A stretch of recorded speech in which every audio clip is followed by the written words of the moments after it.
Hello students, last class में हमने gravitation chapter start कर दिया था। उसमें हमने कुछ इम्पॉर्टेंट पॉइंट्स पढ़े थे ग्रेविटेशन से रिलेटेड। इम्पॉर्टेंट पॉइंट्स में एक पॉइंट ऐसा था जिसमें हमने कहा था कि जो मून है वो अर्थ के आसपास रिवॉल्व करती है, और हमने कहा था कि जो अर्थ है वो मून पे एक ग्रेविटेशन फोर्स लगाती है, उसको एक अट्रैक्टिव फोर्स लगाती है, जिसकी वजह से ही जो मून है वो अर्थ के आसपास रिवॉल्व करती है। इसी पॉइंट को थोड़ा अपन और समझते हैं। क्या हुआ था, जैसे ये अर्थ थी अपनी, ठीक है, इसके आसपास मून रिवॉल्व कर रहा था, ठीक है। अर्थ ने मून को एक अट्रैक्टिव फोर्स लगाया, अपने पास एक फोर्स लगाया जिसको मैंने बोल दिया F अमाउंट तक का फोर्स उसने लगाया, ठीक है। अर्थ ने मून पे F अमाउंट का फोर्स लगाया। हमने ये भी पढ़ा था कि जो मून है, मून भी अर्थ पे इक्वल अमाउंट का फोर्स लगाएगी, ठीक है, अपनी तरफ इक्वल अमाउंट का फोर्स लगाएगी। इस फोर्स को हमने नाम दिया था ग्रेविटेशन फोर्स। क्या बोला था हमने कि अर्थ मून पे एक फोर्स लगा रही है और मून भी अर्थ पे एक फोर्स लगा रहा है, और इस फोर्स को हमने ग्रेविटेशन फोर्स नाम दिया था। ध्यान देना, ये दोनों आपस में इक्वल अमाउंट का फोर्स लगा रही है। जैसे अगर अर्थ मून पे F अमाउंट का फोर्स लगा रही है तो मून भी अर्थ पे F अमाउंट का फोर्स लगाएगी। एक और बात ध्यान देने की है इसमें कि इन दोनों का जो फोर्स का डायरेक्शन है, जैसे अर्थ इस डायरेक्शन में मून पे फोर्स लगा रही है, और जो मून है वो अर्थ पे इस डायरेक्शन में फोर्स लगा रही है, तो इन डायरेक्शन क्या है, फोर्स की ऑपोजिट है। दोनों एक दूसरे पे ऑपोजिट डायरेक्शन में फोर्स लगा रहे हैं, तो ये भी ध्यान देने वाली बात है। अच्छा, इसको देख के तुम्हें ऐसा लगता होगा कि सर जो मून है वो अर्थ को अपने पास अट्रैक्ट कर रही है, जो अर्थ है वो भी मून को अपने पास अट्रैक्ट कर रही है, तो ऐसा क्यों होता है कि मून हमेशा रिवॉल्व ही करती है, मून इसके पास अट्रैक्ट क्यों नहीं होती? समझ रहे हो क्वेश्चन? जो मून है वो अर्थ के पास क्यों नहीं आती, उसके टूवर्ड्स क्यों नहीं आती? इस कॉन्सेप्ट को समझने के लिए हमें थोड़ा ना पीछे जाना पड़ेगा। पीछे इन द सेंस, जब हमने मोशन चैप्टर पढ़ा था उसमें हमने एक टॉपिक पढ़ा था, टॉपिक का नाम था सर्कुलर मोशन। सर्कुलर मोशन में हमने एक एग्जाम्पल देखा था जिसमें एक पर्सन था, उसके हाथ में ना एक स्ट्रिंग थी, और उस स्ट्रिंग के एंड में एक स्टोन था, ठीक है, स्टोन उसने बांध के रखा हुआ था, और उस पर्सन ने क्या किया था, स्टोन को स्ट्रिंग से बांध के ऐसे घुमाया था। क्या हुआ था देखते हैं अपन। जैसे मान लो ये एक पर्सन है,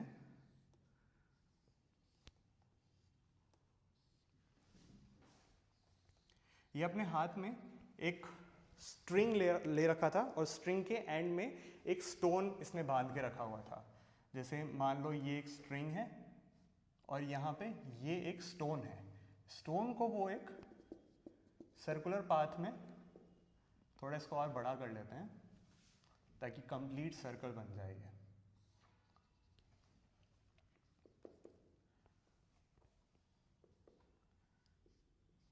ठीक है। इसने क्या करा, स्टोन को एक सर्कुलर पाथ में घुमाया। इस एग्जाम्पल से हमें कुछ चीज़ें समझने को मिली, हमें 2 पॉइंट्स इसमें समझने को मिले।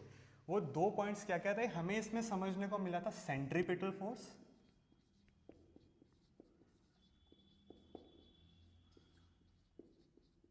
और दूसरा हमें पता चला था सेंट्रीफ्यूगल फोर्स के बारे में।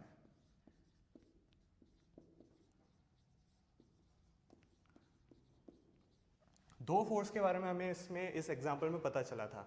सेंट्रीफ्यूगल फोर्स को समझने की बात है तो कैसे होता था सेंट्रीफ्यूगल फोर्स। मान लो ये एक पर्सन ए है, ये पर्सन ए है, ठीक है, और इसने एक दूसरे पर्सन को, मान लो एक दूसरा पर्सन है जो छोटा है, इसकी साइज से थोड़ा छोटा है, पर्सन बी, ठीक है, ये है पर्सन बी। पर्सन ए ने पर्सन बी को बोला कि एक काम करो, तुम इस स्टोन को पकड़ लो, अपने हाथ से पकड़ लो और मैं तुम्हें घुमाऊंगा, सर्कुलर वे में घुमाऊंगा। तो इसने क्या करा, इस स्टोन को इसने पकड़ लिया। मेरी ड्राइंग थोड़ी अच्छी नहीं है, थोड़ा समझने की कोशिश करना। इस पर्सन ने इस स्टोन को पकड़ लिया और पर्सन ए ने उसको घुमाया। जोर से घुमाया, ठीक है। अब मैं तुमसे पूछना चाहता हूँ, तुम इसके नज़रिए से देखो, इस पर्सन को कहाँ किस डायरेक्शन में फोर्स लग रहा होगा। अगर तुम इस पर्सन के नज़रिए से देखोगे तो इस पर्सन को तो इस डायरेक्शन में फोर्स लग रहा होगा, है ना। जैसे अगर ये पर्सन इधर भी होता, ठीक है, मान लो ये अभी स्ट्रिंग इधर है, ठीक है, और ये पर्सन अभी भी इसको पकड़ के बैठा है, स्टोन को पकड़ के बैठा है, ठीक है। अब ऐसे घुमा रहे हैं अपन इस स्ट्रिंग को, इस पर्सन को क्या लग रहा होगा कि इसके ऊपर फोर्स किस डायरेक्शन में लग रहा है। इस पर्सन को लग रहा होगा कि इस डायरेक्शन में, सीधा ऑपोजिट डायरेक्शन में इसके ऊपर फोर्स लग रहा है, ठीक है। ये तो था इस पर्सन के नज़रिए से। अब मैं तुम्हें कहता हूं कि इस पर्सन के नज़रिए से, पर्सन ए के नज़रिए से तुम देखो कि ये कहाँ फोर्स लगा रहा है। देखो इसके नज़रिए से तो ये जो पर्सन है वो स्ट्रिंग को पकड़ा हुआ है और वो अपने तरफ, ठीक है, अपनी तरफ इस स्टोन पे फोर्स लगा रहा है, जिसकी वजह से क्या हो रहा है, स्टोन रिवॉल्व कर रहा है, मतलब रोटेट कर रहा है। ये जो स्टोन है इसके ऊपर इस डायरेक्शन में, एक सेकेंड, इस डायरेक्शन में फोर्स लगा रहा है इसके अकॉर्डिंग। तो देखो यहाँ पे दो तरह के फोर्सेस हो रहे हैं, दो डायरेक्शन में फोर्सेस लग रहे हैं।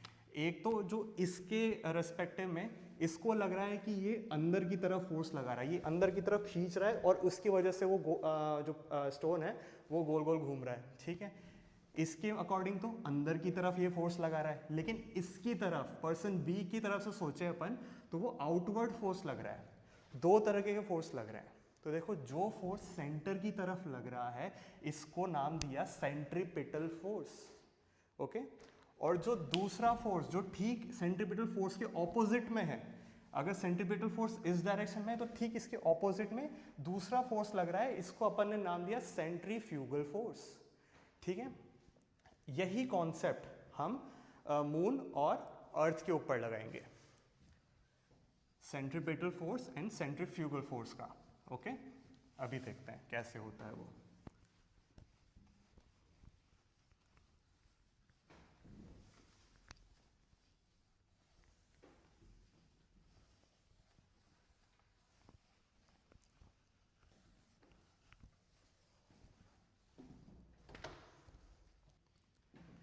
ओके तो कैसे पता करेंगे अपन, हम अर्थ को ऐसे ड्रॉ कर लेते हैं और ये हमारा मून है, ठीक है। हमें पता है कि जो मून है वो अर्थ के आसपास रिवॉल्व करता है, ठीक है। हमने बोला था कि इन पे भी सेंट्रीपिटल और सेंट्रीफ्यूगल फोर्स लगेगा। जैसे जो हमारा पर्सन ए था उसने अपने हाथ से पकड़ के घुमाया, तो जो हाथ है उसी लोकेशन पे हम अपने अर्थ को लाके रख देते हैं, और जो स्टोन था स्टोन को हम मून से रिप्लेस कर देते हैं। अब क्या है, मून जो है वो अर्थ पे इस डायरेक्शन में फोर्स लगा रहा है और जो अर्थ है वो मून पे इस डायरेक्शन में फोर्स लगा रहा है। कौन सा फोर्स लगा रहा है, gravitation force.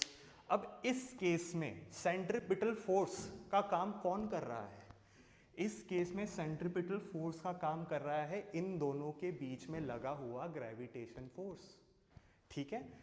Gravitation force is acting as a centripetal force in this case, और इसमें हमें पता है कि ठीक है सेंट्रीपिटल फोर्स लग रहा है ग्रेविटेशन फोर्स के रूप में, ठीक है। लेकिन इसमें एक और फोर्स भी लग रहा है जिसकी वजह से जो मून है ना वो दूसरी तरफ भी जा रहा है, और दूसरा फोर्स कौन सा है, सेंट्रीफ्यूगल फोर्स।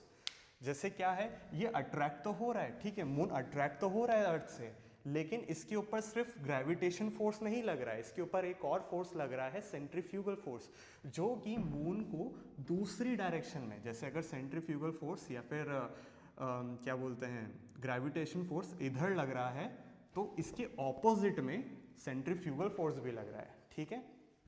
जिसकी वजह से क्या होता है, जो मून है वो अंदर भी नहीं आ पाती और बाहर भी नहीं आ पाती, ये पर्टिकुलर एक फिक्स्ड ऑर्बिट में रिवॉल्व करती रहती है। इसका कॉन्सेप्ट समझ में आ रहा है कैसे हुआ ये, ओके। इसके आगे हम बात करते हैं, अभी हम प्लैनेट्स के रिलेटेड में बात कर रहे हैं, तो इसी के आगे मैं तुमसे एक क्वेश्चन पूछता हूँ। तुम मुझे एक बात बताओ कि अर्थ किस चीज़ के अराउंड रिवॉल्व करता है, अर्थ किस चीज़ के अराउंड रिवॉल्व करता है। हमें सबको पता है कि जो अर्थ है वो सन के अराउंड रिवॉल्व करता है, लेकिन ये तुम्हें कैसे पता? क्या तुमने आउटर स्पेस में तुम गए थे, वहाँ पे तुम देख के आए क्या कि अच्छा जो अर्थ है वो सन के अराउंड रिवॉल्व कर रही है? तुमको कैसे पता चला? क्यों? क्योंकि तुम्हारे पहले के टीचर्स ने तुमको बताया, या फिर तुमने किसी बुक्स में से पढ़ा, कहीं तो तुमने पढ़ा है या तुमको कहीं से इंफॉर्मेशन मिली है जिसकी वजह से तुम्हें पता चला कि जो अर्थ है वो सन के आसपास रिवॉल्व करता है। लेकिन तुम ये सोचो कि जैसे तुम्हारे टीचर्स ने बताया होगा ये बात, तो तुम्हारे टीचर्स को किसने बताया? क्या वो लोग गए थे क्या आउटर स्पेस में? नहीं, वो लोग भी नहीं गए, उनको भी किसी ने बताया। अच्छा, तो अब अपन इसके बारे में पढ़ते हैं कि हमको ये बताया किसने कि प्लैनेट्स का अरेंजमेंट कैसे होता है। हमें कैसे पता कि मिडल में या फिर सेंटर में सन ही होता है और सन के आसपास सारे प्लैनेट्स रिवॉल्व करते हैं? कौन था वो पर्सन जिसने ये सब बताया? या फिर जितने भी एस्ट्रोनॉमर्स थे जिन्होंने अपनी कुछ थ्योरीज दी, हम उनके बारे में पढ़ेंगे कि कौन सा एस्ट्रोनॉमर ने हमें क्या बताया। ओके, तो सबसे पहले जो एस्ट्रोनॉमर थे जिन्होंने एक थ्योरी दी प्लैनेट्स के अरेंजमेंट के बारे में, उनका नाम था पी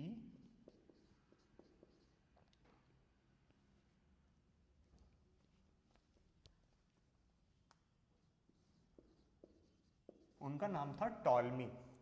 टॉलमी ने एक थ्योरी दी जिसमें उन्होंने बोला कि जो सेंटर है, सेंटर में अर्थ होता है और इसके आसपास जो भी है, जितने भी प्लैनेट्स है या फिर सन है, वो इस अर्थ के आसपास रिवॉल्व करते हैं।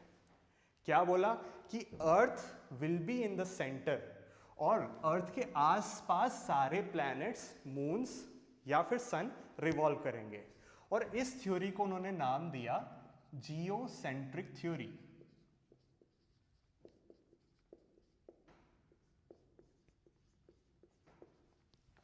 ठीक है, इन्होंने इस थ्योरी का नाम दिया जियोसेंट्रिक थ्योरी। जियो का मतलब ग्रीक में होता है अर्थ, ठीक है। Centric means centre. तो टॉलमी ने क्या बोला कि अर्थ सेंटर में रहेगा और इसके आसपास सारे planets, sun and moon revolve करेंगे। ठीक है, इस थ्योरी का नाम दिया उन्होंने जियोसेंट्रिक थ्योरी। काफ़ी टाइम तक ये थ्योरी कंटिन्यू रही, लेकिन एक टाइम आया जब इस थ्योरी को रिजेक्ट कर दिया गया। नई थ्योरी आई इसके ऊपर और नई थ्योरी दी कॉपरनिकस ने। कॉपरनिकस एक एस्ट्रोनॉमर थे, उन्होंने एक थ्योरी दी। कॉपरनिकस ने बोला कि नहीं, अर्थ सेंटर में नहीं होती है, जबकि सेंटर में सन होता है। कॉपरनिकस ने बोला सेंटर में सन होता है और सन के अराउंड सारे प्लैनेट्स, मून्स रिवॉल्व करते हैं। ओके, और इस थ्योरी का नाम उन्होंने दिया हीलियोसेंट्रिक थ्योरी।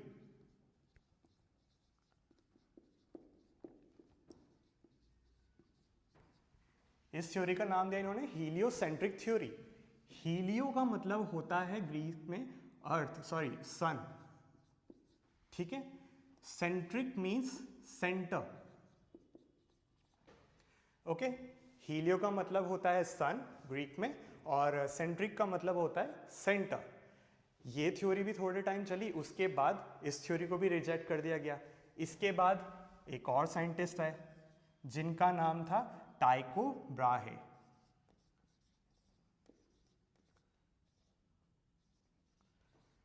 टाइको ब्राहे ने क्या करा, इन दोनों थ्योरीज को देखा, स्टडी किया इन दोनों थ्योरीज पे। ठीक है, टाइको ब्राहे ने थोड़ा कॉम्प्लेक्स सी थ्योरी दी। इन्होंने क्या करा, दोनों थ्योरीज को कंबाइन कर दिया और खुद की एक थ्योरी दी। इन्होंने क्या बोला कि जो इन्होंने बोला कि जो अर्थ है, अर्थ के आसपास मून रिवॉल्व करता है। अर्थ के आसपास मून रिवॉल्व करता है, जो कि सही बात है। इन्होंने ये बोला कि एक सन है, सन के अराउंड सारे प्लैनेट्स रिवॉल्व करते हैं, ये बात भी सही है। फिर उन्होंने बोला कि जो सन है ना, वो भी अर्थ के आसपास रिवॉल्व करता है। समझ रहे हो अभी तक क्या हुआ? जो अर्थ है इसके अराउंड मून रिवॉल्व करता है, जो सन है इसके अराउंड प्लैनेट्स रिवॉल्व करते हैं, लेकिन ये जो सन है ये भी अर्थ के अराउंड रिवॉल्व करता है। तो ये उन्होंने थ्योरी दी, थोड़ी कॉम्प्लिकेटेड सी थ्योरी थी, लेकिन ये भी ज़्यादा टाइम नहीं चली। ठीक है। क्यों नहीं चली? क्योंकि एक साइंटिस्ट या फिर एक एस्ट्रोनॉमर आ गए थे जिनका नाम था गैलीलियो। गैलीलियो के पास एक डिवाइस था जिसका नाम था टेलीस्कोप। टेलीस्कोप की मदद से वो क्या करते थे, सारे प्लैनेट्स को, स्टार्स को और सन को ऑब्जर्व करते थे और उन्होंने एक रिजल्ट निकाला। सारे ऑब्जर्वेशन से उन्होंने एक रिजल्ट निकाला और रिजल्ट में उन्होंने बोला कि जो कॉपरनिकस की थ्योरी थी, जिनमें उन्होंने कहा था कि सन सेंटर में रहता है और उसके आसपास सारे प्लैनेट्स रिवॉल्व करते हैं, वो थ्योरी सही थी और उन्होंने प्रूफ के साथ ये बताया। ठीक है, उनके पास टेलीस्कोप था, उनके पास डिवाइसेस थे, ये सब प्रूफ करने के लिए डेटा था उनके पास। तो उन्होंने प्रूफ करा कि सन सेंटर में रहता है और उसके आसपास सारे प्लैनेट्स रिवॉल्व करते हैं। ओके, तो फिर टाइको ब्राहे की थ्योरी फिर वहाँ पर रिजेक्ट हो गई। एट प्रेजेंट उस टाइम तक सभी को ये तो पता था कि अब अरेंजमेंट क्या है, सन सेंटर में रहेगा, उसके बाद कौन सा प्लैनेट आएगा, फिर कौन सा आएगा, सबको अरेंजमेंट अब पता चल गया था थैंक्स टू गैलीलियो।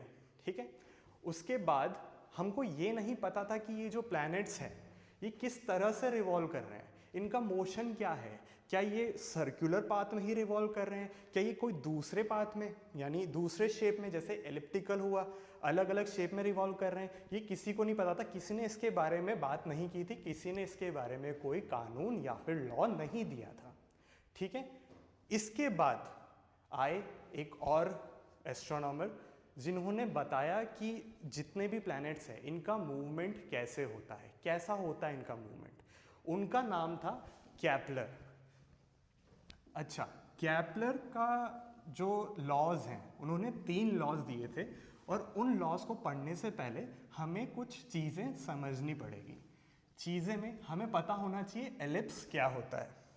ओके, अभी हम पढ़ते हैं इसके बारे में।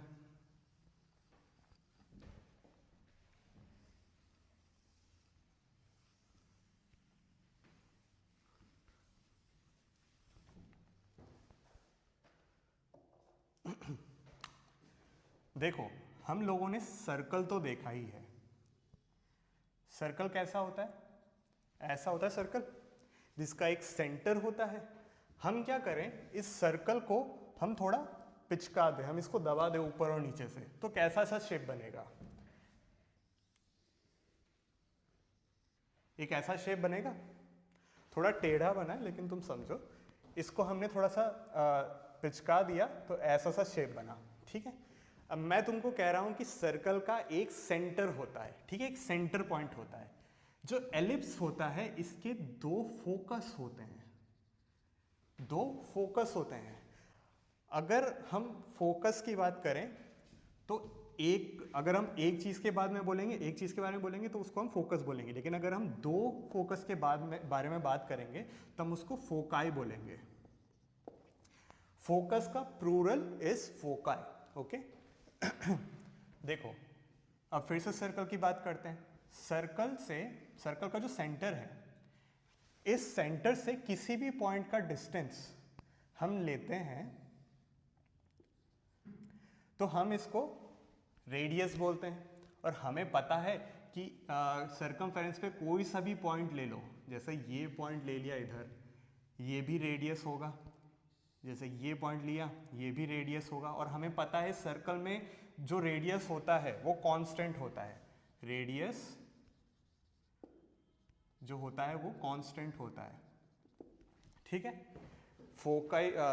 एलिप्स में क्या होता है, जैसे हमने एक पॉइंट लिया, एलिप्स के ऊपर एक पॉइंट लिया, मैंने इस फोकस से, किसी एक फोकस से इस पॉइंट तक का डिस्टेंस लिया और इस फोकस से इसी पॉइंट तक का डिस्टेंस लिया।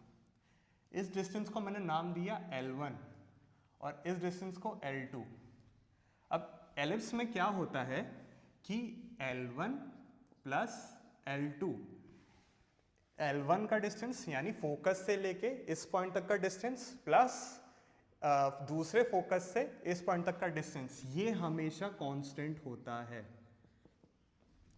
इतनी बात समझ में आ रही है? यहाँ पे क्या होता है, सारे रेडियस यानी सेंटर से लेके सर्कमफेरेंस का किसी भी एक पॉइंट तक का डिस्टेंस कांस्टेंट होता है। इसमें किसी एक फोकस का डिस्टेंस इस पॉइंट तक का प्लस इस फोकस से इस पॉइंट तक का डिस्टेंस ये कांस्टेंट होता है। जैसे कि मान लो हमें इस पॉइंट की बात करनी है, तो यहाँ से यहाँ तक का डिस्टेंस और यहाँ से इधर तक का डिस्टेंस, इसको मान लेते हैं L3, इसको मान लेते हैं L4। तो ये किसके इक्वल हो जाएगा, मतलब ये प्लस ये L3 plus L4, L3 plus L4 will be constant also, ठीक है, ये भी कांस्टेंट रहेंगे। सिमिलरली अगर तुमको इस पॉइंट की बात करनी है, तो इस पॉइंट से इस फोकस तक का डिस्टेंस और इस फोकस से इस पॉइंट तक का डिस्टेंस, इसको मान लेते हैं L5 और इस डिस्टेंस को मान लेते हैं L6। तो ये किसके इक्वल हो जाएगा, L5 प्लस L6 के। ओवरऑल ऐसे करते करते हम पूरा एलिप्स बना देते हैं, ठीक है। इसमें पता चला क्या कांस्टेंट रहता है, इसमें पता चला हमें क्या कांस्टेंट रहता है। इसको तुम नोट कर लो एक नोट बना के, ठीक है, नोट बना के इन दोनों चीज़ों को नोट कर लो, तुम्हें पता चल जाएगा कि एलिप्स क्या होता है। ओके, इसके आगे हम देखते हैं laws of Kepler planetary motion. Okay okay, तो केपलर का फर्स्ट लॉ क्या था,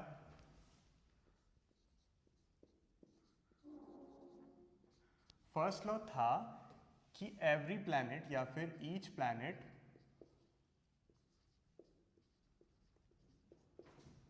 moves around the sun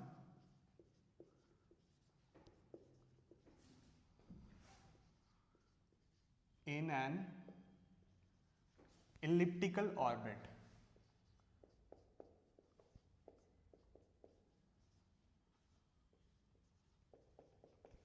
क्या था, every planet moves around the sun in elliptical orbit. पहला पॉइंट तो ये था, पहला पॉइंट ये था। दूसरा पॉइंट था sun will be present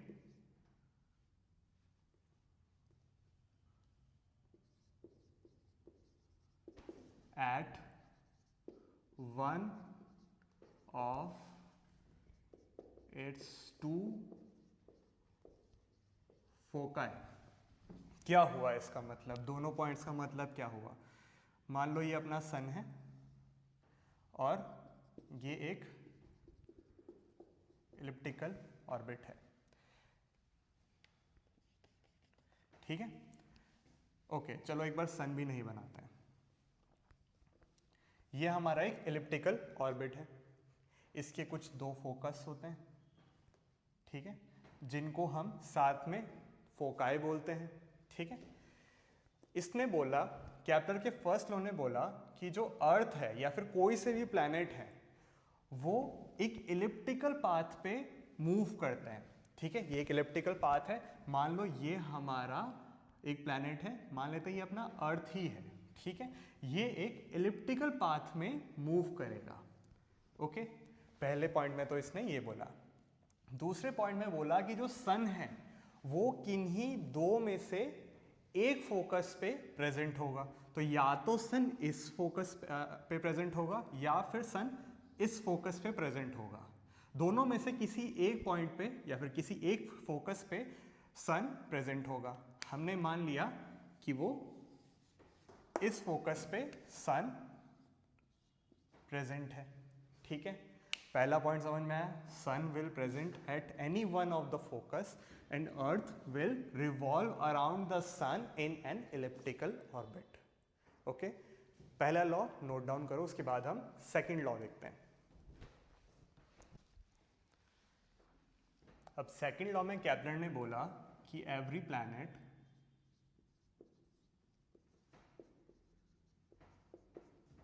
moves around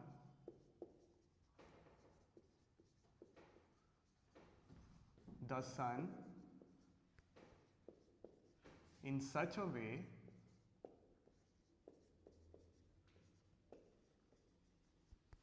that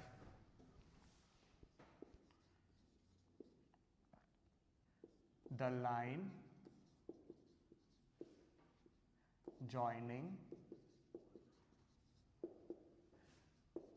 the planet and sun sweeps equal area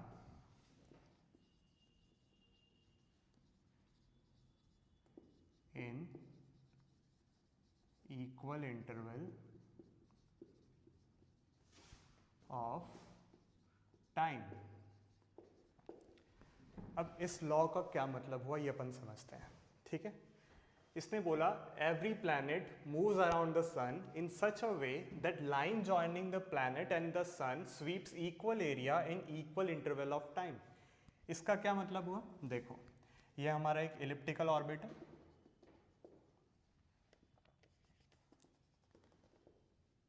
यह हमारा एक इलिप्टिकल ऑर्बिट है, इसके किसी एक फोकस पे सन है, ठीक है, और इस पॉइंट पे हम मान लेते हैं एक प्लैनेट है, ठीक है, ये हमारा एक प्लैनेट है जिनका नाम हम अर्थ मान लेते हैं कि चलो अर्थ है यहाँ पे। एक चीज़ मैं तुम्हें पहले बता दूं, हमें पता है अर्थ को सन का पूरा रिवॉल्यूशन लगाने में 365 डेज लगते हैं, ठीक है, अर्थ को सन का पूरा रिवॉल्यूशन करने में, ठीक है, 365 डेज लगते हैं। चलो ठीक है, हम अभी क्या करते हैं, सन को और अर्थ को एक लाइन से ज्वाइन कर लेते हैं। हम मान लेते हैं अर्थ अभी किसी ए पोजीशन पे है, ओके। अब अर्थ हमें पता है रिवॉल्व करती है, यहाँ से मूव तो करेगी, मान लेते हैं 30 डेज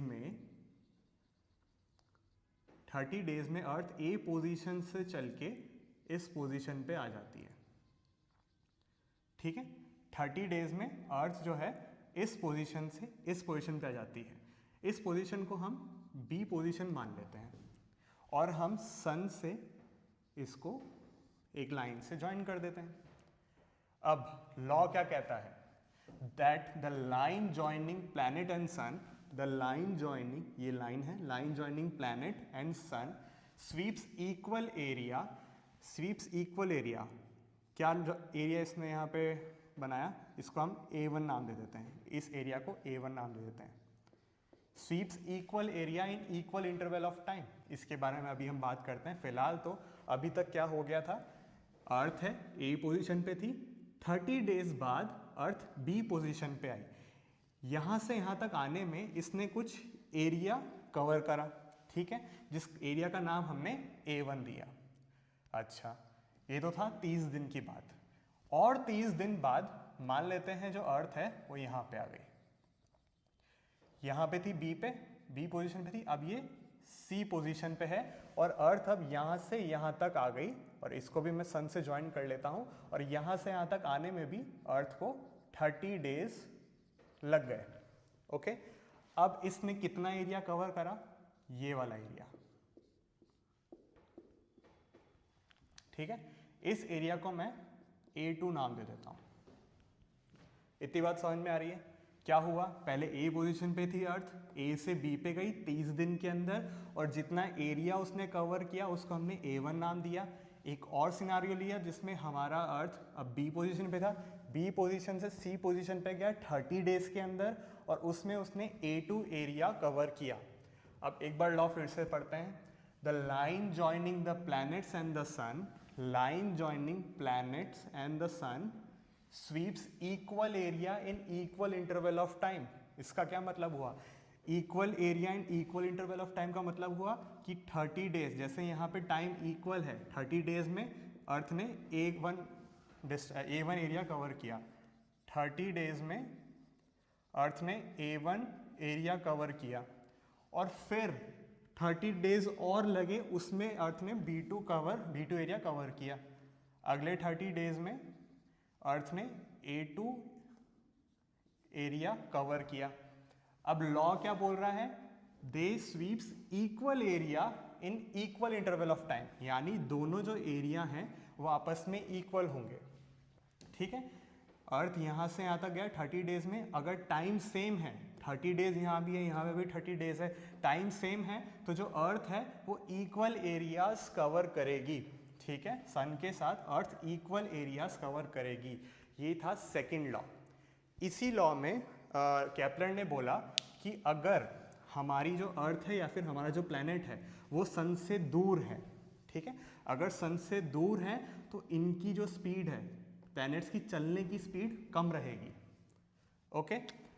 एक चीज़ हमें ये भी पता है कि जो फोर्स होता है, ग्रेविटेशन फोर्स होता है, वो इन्वर्सली प्रोपोर्शनल होता है स्क्वायर ऑफ डिस्टेंस के, ठीक है। जैसे कि यहाँ पे मान लेते हैं इस पॉइंट से इस पॉइंट तक का डिस्टेंस r है और इस पॉइंट से इस पॉइंट तक का डिस्टेंस r डैश है, ठीक है। अब r जो है वो बड़ा है r डैश से, तो यहाँ पे ग्रेविटेशन फोर्स कम लगेगा as comparative to this point.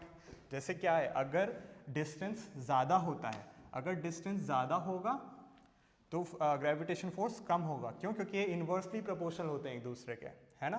तो अगर डिस्टेंस ज़्यादा होगा, इन दोनों के बीच में डिस्टेंस ज़्यादा होगा तो ग्रेविटेशन फोर्स कम होगा। तो यहाँ पे क्या है, डिस्टेंस ज़्यादा है, ठीक है। तो अर्थ और सन के बीच में ग्रेविटेशन फोर्स अभी कम लग रहा है। अगर ग्रेविटेशन फोर्स कम लग रहा है तो यहाँ पे ये थोड़ा कम स्पीड से चल रहा है। जो अर्थ है इसकी स्पीड कम है और कम स्पीड से रिवॉल्व कर रहा है। लेकिन जैसे जैसे ये सन के पास आ रहा है, अर्थ अभी सन के पास में आ गई, ठीक है। अभी क्या सिनेरियो, अभी अपन यहाँ पे आ चुके हैं। अभी जो डिस्टेंस है पहले के कंपैरेटिवली डिस्टेंस अब कम हो चुका है। अगर डिस्टेंस कम हो गया है तो फोर्स, जो ग्रेविटेशन फोर्स है वो ज़्यादा लगेगा। तो क्या है, सन जो है वो अर्थ को ज़्यादा फोर्स से खींचेगा।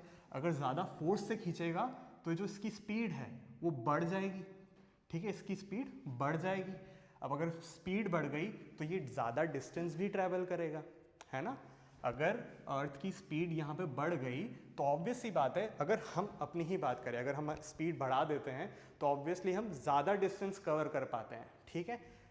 यहाँ पे स्पीड कम थी तो ये कम डिस्टेंस कवर कर पा रहा था, लेकिन यहाँ पे क्योंकि इस पॉइंट पे ग्रेविटेशन फोर्स ज़्यादा लग रहा है, इस वजह से इसकी स्पीड भी बढ़ जाएगी और ये कम डिस्टेंस कवर करेगा, सॉरी ये ज़्यादा डिस्टेंस कवर करेगा जब ये प्लैनेट सन के पास में होता है, ठीक है। तो एक ये रिजल्ट भी आया कि अगर हमारा जो प्लैनेट है वो सन से दूर रहेगा तो उसकी स्पीड कम रहेगी, ठीक है। अगर स्पीड कम रहेगी तो वो डिस्टेंस कम ट्रैवल करेगा। लेकिन जब जो प्लैनेट है वो सन के पास में आएगा तो ऑब्वियसली डिस्टेंस कम हो जाएगा। अगर डिस्टेंस कम हो जाएगा प्लैनेट और सन के बीच में तो फिर ग्रेविटेशन फोर्स ज़्यादा लगेगा, वो ज़्यादा फोर्स से खींचेगा। जो सन है वो अर्थ को ज़्यादा फोर्स से खींचेगा, जिससे क्या होगा, अर्थ की स्पीड बढ़ जाएगी। अर्थ की अगर स्पीड बढ़ गई तो वो ज़्यादा डिस्टेंस कवर करेगा। तो क्या हमने समझा कि अगर प्लैनेट कम है, मतलब पास में है, सन के पास में है, तो फिर प्लैनेट ज़्यादा स्पीड में मूव करेगा और ज़्यादा डिस्टेंस कवर करेगा। और अगर प्लैनेट सन से दूर है तो वो कम स्पीड में चलेगा और कम डिस्टेंस ट्रैवल करेगा। ये दूसरा पॉइंट इसमें हमने समझा। तो तुम अभी इसको नोट करो, इसके बाद हम थर्ड लॉ पढ़ते हैं केपलर का।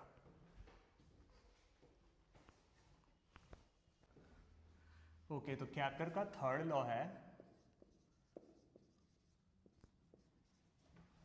The cube of mean distance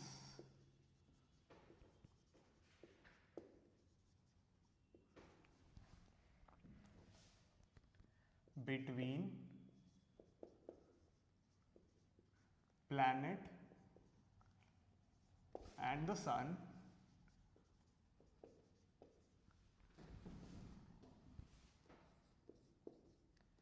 is directly proportional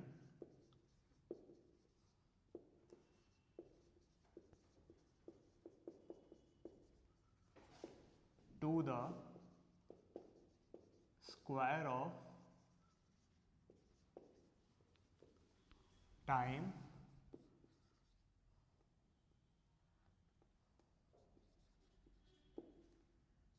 taken to move around the sun। Third law क्या कह रहा है, the cube of mean distance between planet and the sun is directly proportional to the square of time taken to move around the sun. कुछ समझ में नहीं आया इसमें, आओ एग्जाम्पल से देखें। जैसे ये हमारा वापस एलिप्टिकल ऑर्बिट है, इसके किसी एक फोकस पे हमारा सन है, ठीक है, किसी एक पॉइंट पे हमारी अर्थ है। बोला है the cube of mean distance between planet and the sun.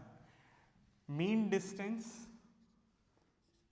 Distance हम r से रिप्रेजेंट कर लेते हैं, ठीक है। मीन डिस्टेंस और इसका भी क्यूब, जैसे r क्यूब हो जाएगा। क्या बोला है? The cube of mean distance का cube is directly proportional to the square of time taken to move around the sun. इस पॉइंट से पूरा जो टाइम लग रहा है रिवॉल्यूशन का, ठीक है, इसको अपन t मान लेते हैं, ठीक है, कैपिटल T मान लेते हैं। क्या है ये? अर्थ को पूरा रिवॉल्व करने में जो टाइम लग रहा है उसको मैंने t नाम ले लिया। यहाँ पे अर्थ है, ये हम जनरली बोले तो कोई सा भी प्लैनेट जिसको रिवॉल्व करने में टाइम लग रहा है उसको t हम एज्यूम करेंगे, ठीक है। इसको अर्थ को हटाई दो, चलो हम जनरली ही बात कर लेते हैं कि एक कोई भी प्लैनेट है जो पूरा रिवॉल्व कर रहा है उसको t टाइम लग रहा है, पूरा एक रिवोल्यूशन करने में t टाइम लग रहा है। तो लॉ क्या कह रहा है? The cube of mean distance between planet and sun is directly proportional to the square of time taken to move around the sun, ठीक है।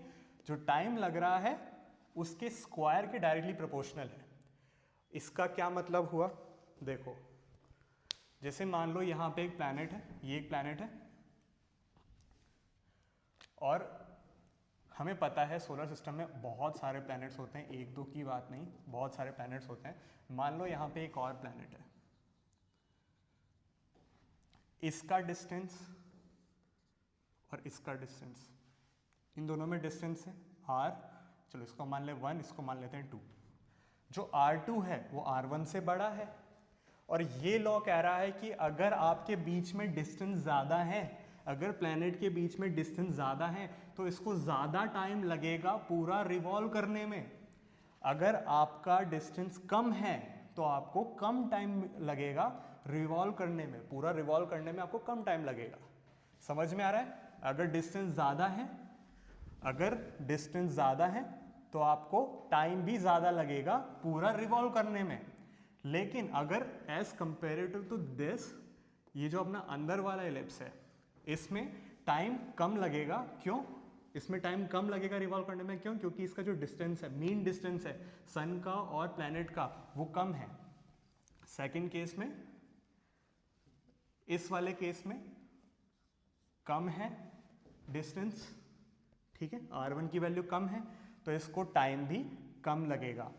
ये बोल रहा है केपलर के थर्ड लॉ में। ओके, तो आज हमने काफ़ी चीज़ें पढ़ी हैं, इनको तुम अच्छे से याद करो, पढ़ो इनके बारे में, ठीक है। इसके बाद हम नेक्स्ट लेक्चर में मिलेंगे, तब तक अपना ख्याल रखना और पढ़ते रहना। Bye bye.